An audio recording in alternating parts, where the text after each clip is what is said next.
Hello all, I hope you are well in these extraordinary times. I would like to welcome you to the FinTech Finance Virtual Arena where we are hosting you today.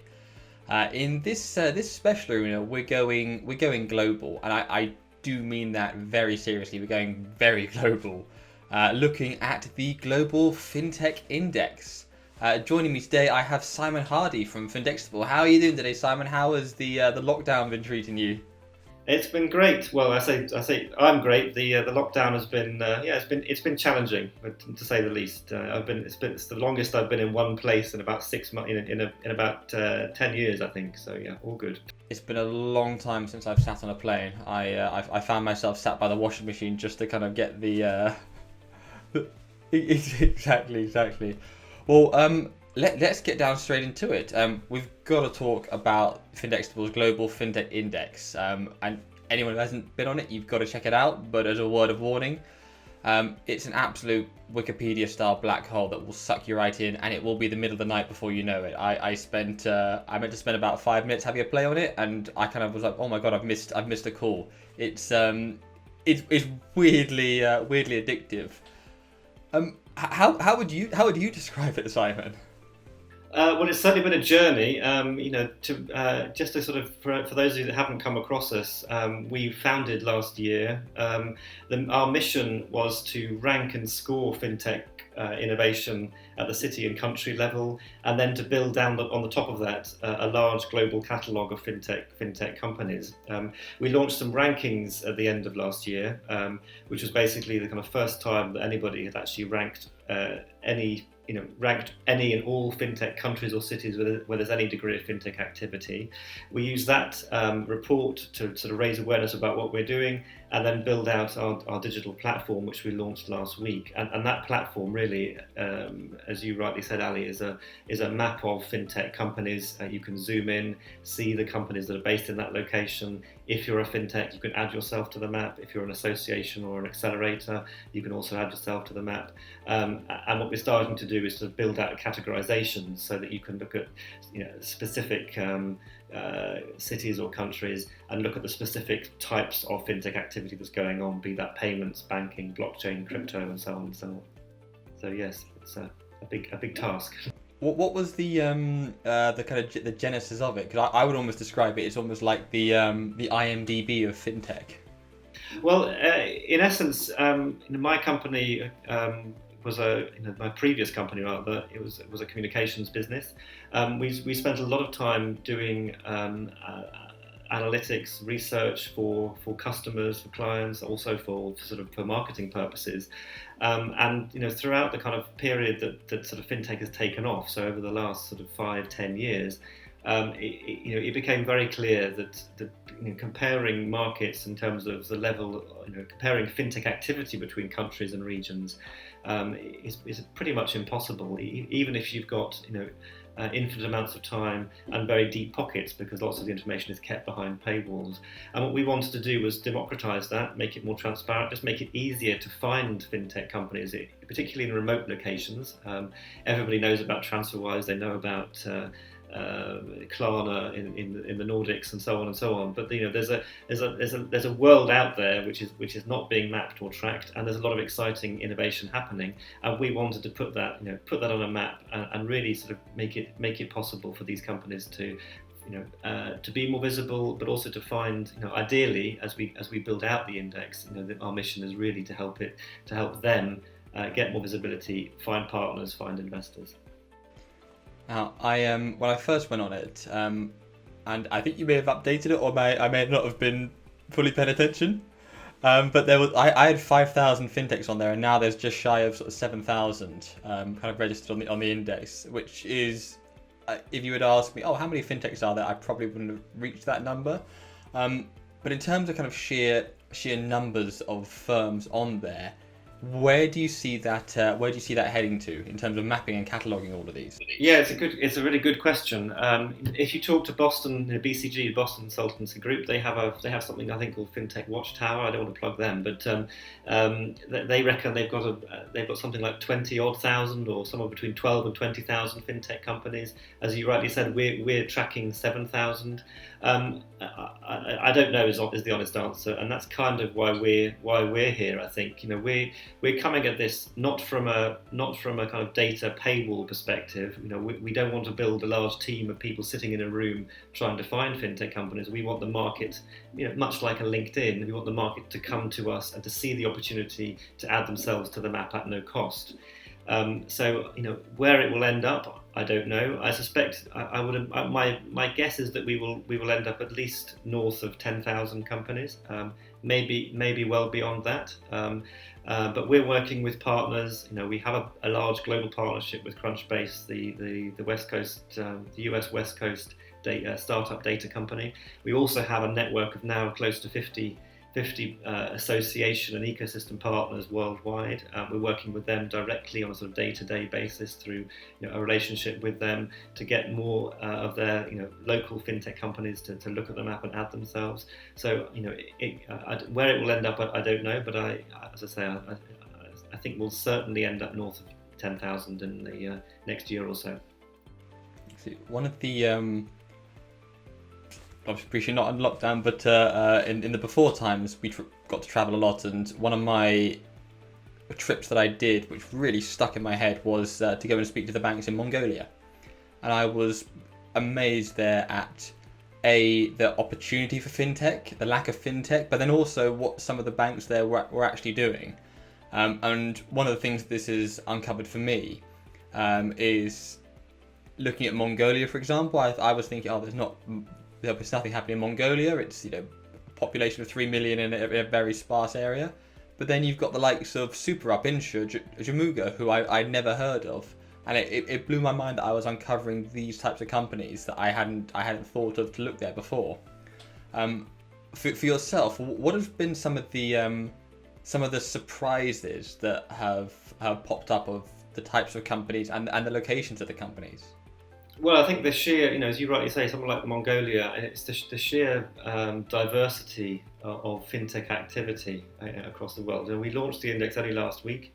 We have literally had companies coming from Albania to Zimbabwe adding themselves to the map. There's no word of a lie. There's every possible place you could think of. There's fintech innovation happening, and I think COVID, coronavirus, whatever one wants to call it, the pandemic, will be the making of fintech in many ways. It will certainly cause challenges for the market, but it will be the making of it in the sense that we now need to be able to transact remotely, seamlessly, digitally, possibly without, ideally without contact, and possibly just sitting from home. So, I think that diversity is something that's only going to continue. And I think one of our kind of mission statements, and we've got a couple of them, but one of the sort of key ones for us is to make not just to make it easier, more transparent, to democratize the visibility of fintech innovation globally, but also to be an advocate for progressive financial services, financial services that does something. My belief is that fintech was created because the world, because it was created to solve difficult problems, to solve global problems, and I think us as the index can play a role in making sure that happens, and it's not just about niche providers taking advantage of the rent economy. It's really about enabling entrepreneurship, small entrepreneurship. It's about empowering women or diversity, and clearly fintech as an industry has something to do, and has some work to do to make fintech firms more diverse, to encourage more women to found fintech companies, or for companies to be more ethnically diverse. But it's our view that we can play a role in advocating that and actually effecting some change in that direction. Absolutely. Well, I saw you partnered, of course, with the EWPN as well, which obviously helps connect in there. With that in mind, I am I'm a big fan of Kuda Bank in Nigeria. And the reason I am is because it's a huge opportunity. There's 100 million people there without a bank account. What has the index shown in terms of uncovering some of these opportunities for neobanks and fintechs? What are some of the areas where, actually, there's a huge market here that is completely underserved? Well, to be honest, we're quite early. We are sort of pretty early days when it comes to that. We launched the index last week, so we're out. Companies are coming to us, as I say, from pretty much anywhere you can think of to add themselves to the map. And I would anticipate in the next sort of month to 2 months, we'll start to see, how that volume of companies is changing and what sort of activity is happening in what places. I mean, it's quite well known that. Nigeria is sort of the hub for fintech in West Africa. Obviously, you've got Kenya in the east, and arguably, you've got sort of strong pockets of innovation in South Africa and in the south of the continent. We're working with the Africa Fintech Network. From next month, we'll be kicking off an Africa-wide fintech census program to trap innovations across the continent, northern Africa as well as sub-Sahara. So I would anticipate that we'll start to see in the next couple of months where some of the where these new pockets are emerging from. Rwanda, for example, is something of a tech hub. Its fintech story has been less well told, but I suspect we will uncover interesting things happening there. And likewise, a bit further south in Uganda, there's also a growing cluster of fintech firms. So I think we'll start to see. Where some of these new pockets are in the coming months. There's also a bit of a black hole when it comes to Latin America. We're engaging with new partners in that region. I see what you did there. New partners. Yes. To try and track what's happening in terms of fintech innovation. As you well know, Mexico, I think, is the first country in the world to institute a fintech law to promote and advocate for sort of more fintech innovation. And as a result, there's an emerging open banking cluster, open finance cluster of companies coming there. So we're looking to sort of track things like that as rules change and as focuses change. And I suspect coming out of the pandemic, different governments will take very different steps when it comes to the promotion or advocating for digital finance as a means to allow people to carry on with their daily lives. Absolutely. One of the elements of it that I like, and if any fintech watching, please add yourselves. You can add yourself. You can add your fintech in, and it's self-governing. It is taking that fintech ecosystem and putting it into this index. What's been the response so far of being able to add your own fintech in? Pretty good.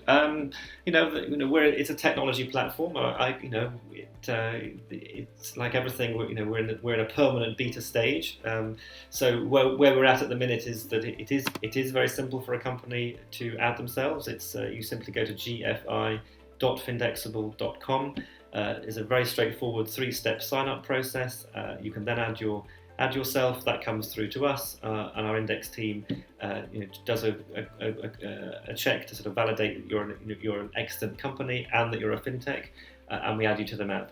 You can also add yourself if you're an ecosystem organisation, an association, an accelerator that's focused on fintech. So it's a straightforward process, and we've had a really encouraging response from the work that we've done so far. It's early days. We've got a lot to do. We want to work and engage with more partners.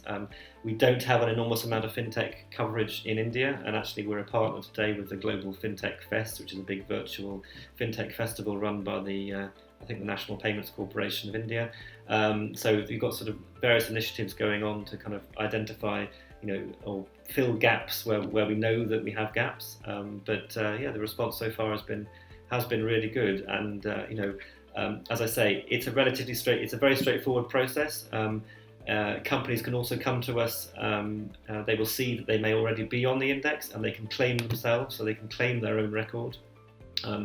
The individual company pages are quite straightforward at the moment. It's basically their website description and obviously the map of their location.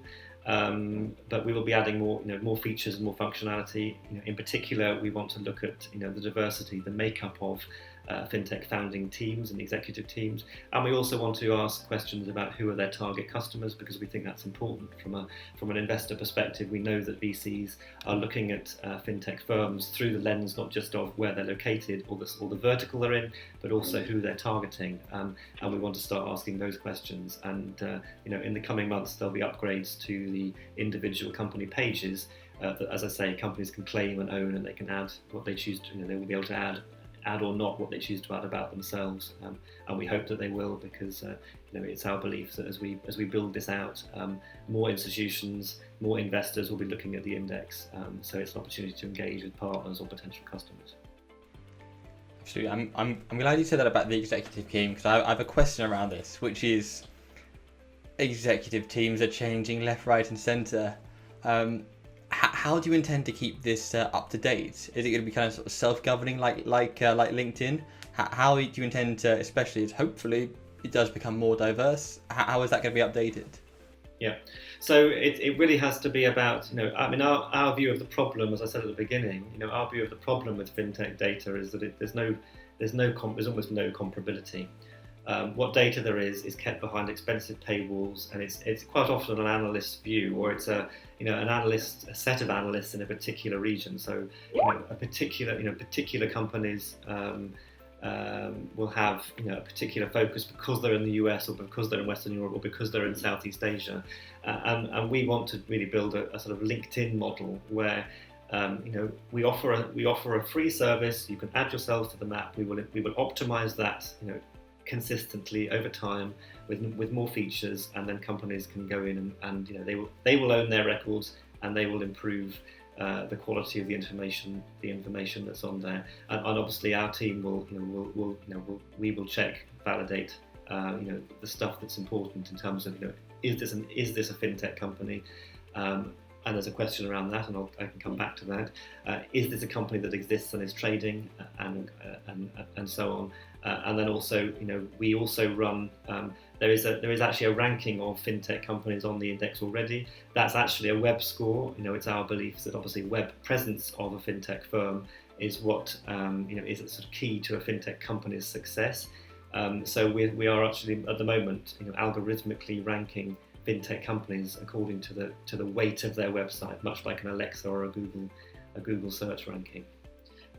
So that's the way we see it doing, and in parallel, you mentioned sort of keeping sort of accuracy of fintech activity in firms.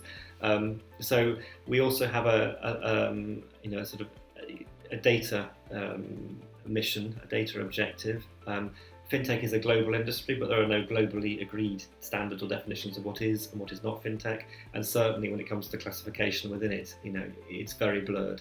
And we're a startup company ourselves, so who are we to say what is and what is not a fintech? So we're building a data council. The index currently has some quite straightforward classifications of fintech activity. I think we currently have 14 or 15 different categories. But we will be building that out. We will keep it obviously straightforward so that it's easy for the user. But we will be, we are forming a data governance council, which is a global group, academics, institutions, investors, experts on fintech. We'll be working with them to improve and optimize the classification system, the taxonomy of fintech. Starting with a very precise definition, in as much as it can be precise. Precise definition of what constitutes a fintech company, and we see doing that in parallel with the marketplace coming to us and adding themselves.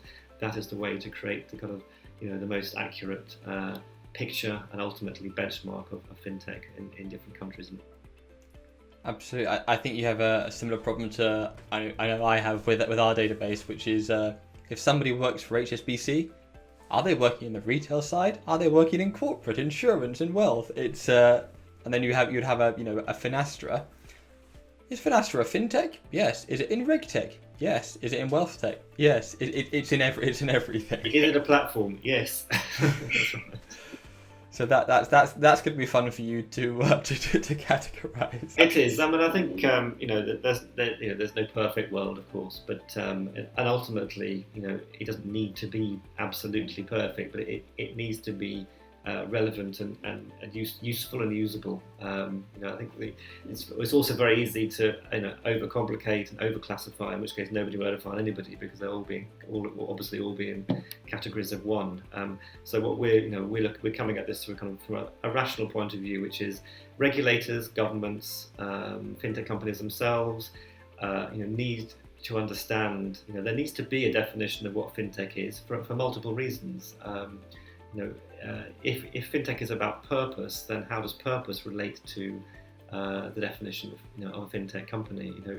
It can't just be about, my view is it can't just be a development team sitting in a remote location isn't a fintech just because they're working with a bank and creating a wallet for that bank. There's got to be something more to it than that, more coherent, I think.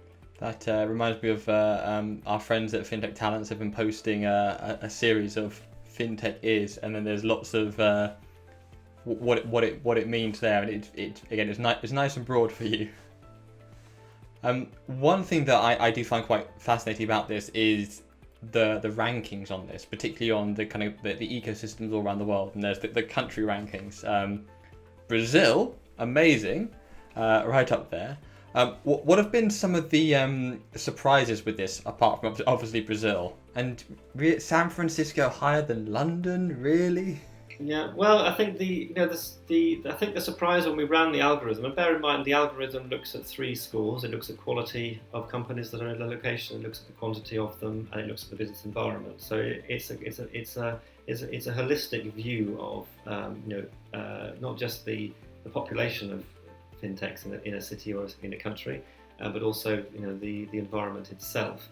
And we also look at things like accelerator hubs, large global events, fintech associations, co-working, fintech-focused co-working spaces, just as sort of side metrics, if you like. I would say the most interesting thing for me personally is really yes, San Francisco did better than London, but what was most fascinating really was when you look at the world's 20 biggest financial centres.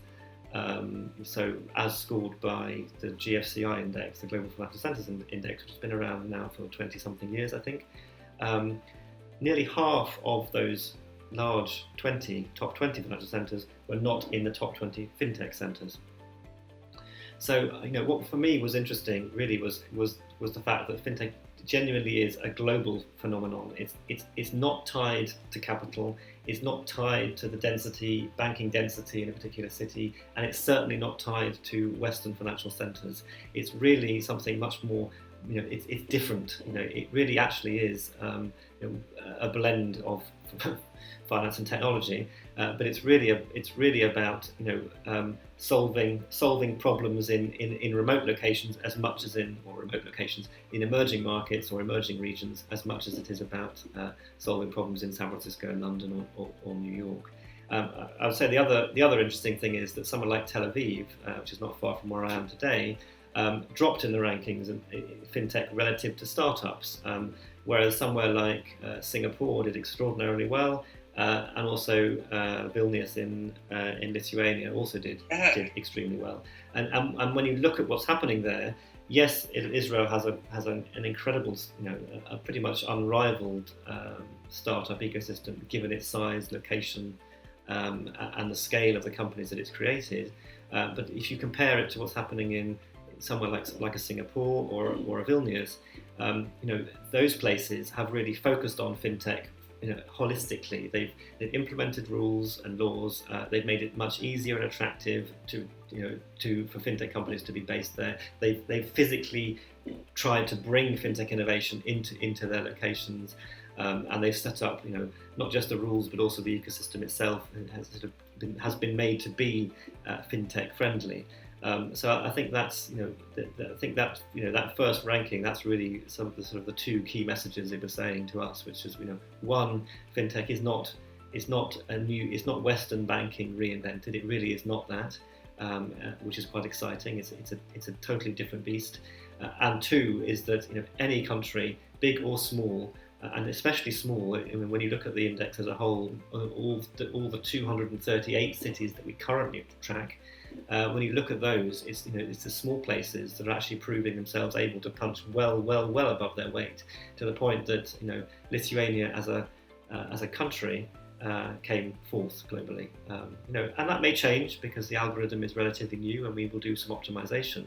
But nevertheless, it does prove the power that the power that a small place can have if they focus on fintech as a sort of destination industry for themselves and their local economies.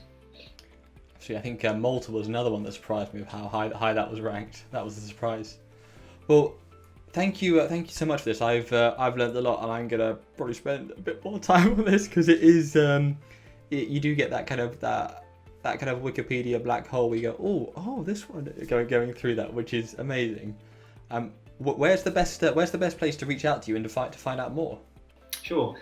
So come to us at gfi.findexable.com, or you can just simply email me, simon@findexable.com. And all suggestions welcome. We launched last week. It's at a beta stage. Companies are being added all the time, but it is a beta product. We're in constant beta mode now, and we want to optimize that. So any thoughts, suggestions, questions, any issues, I'm sure we will come across bugs in the coming weeks. So if there are any issues, please reach out to us, as I say, simon@findexable.com.